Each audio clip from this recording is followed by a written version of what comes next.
مدرسے تعلیم القرآن والسنہ گنج مدرسے کے نام سے بھی جانا جاتا ہے اور یہ سلفی اہل حدیث مسلک کا مدرسہ ہے۔ بظاہر اس مدرسے میں دینی تعلیم دی جاتی ہے، بچے قرآن پاک حفظ کرتے ہیں اور مدرسے کی انتظامیہ کے مطابق یہاں پاکستان میں رائج نصاب کے تحت ہی دینی تعلیم فراہم کی جاتی ہے۔ اس مدرسے کے محتمم 83 سالہ بزرگ عالم شیر کا کہنا ہے کہ امریکہ کی جانب سے پابندیاں یا مشکلات پیدا کرنے کی وجہ صرف اور صرف ان کا عقیدہ ہے۔ یہاں ایسی کوئی جگہ نہیں ہے کہ دہشت گردی کی تربیت دی جاتی ہو، بم بنائے جاتے ہوں یا جیکٹس تیار کی جاتی ہوں۔ ہم خودکش جیکٹس اور بم پاڑنے والوں پر لعنت بیچتے ہیں، کیونکہ اس میں نشانہ ایک ہوتا ہے اور مرتے زیادہ ہیں۔ یہ لوگوں کی اپنی ذہنی بیماری ہے۔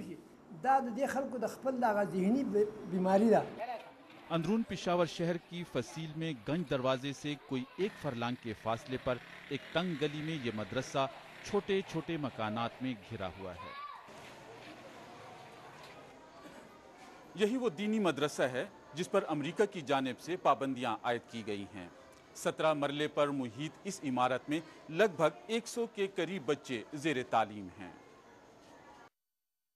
امریکہ کے محکمہ خزانہ کی جانب سے جاری ایک بیان کے مطابق اس مدرسے میں دہشت گردی کا تربیتی مرکز ہے اور یہ القاعدہ سمیت لشکر طیبہ اور طالبان کو مالی وسائل فراہم کرنے میں مدد کرتا ہے۔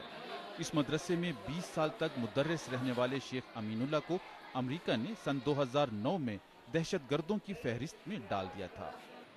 خیبر پختونخوا حکومت میں وزیر مذہبی امور حاجی حبیب الرحمان کا کہنا ہے کہ مدرسے کے بارے میں پاکستان کے اپنے ادارے چھان بین کر سکتے ہیں۔ اگر کوئی دہشت گرد ہے، دہشت گردی اسلام کے خلاف ہے، تو اس کا مواخذہ ہونا چاہیے۔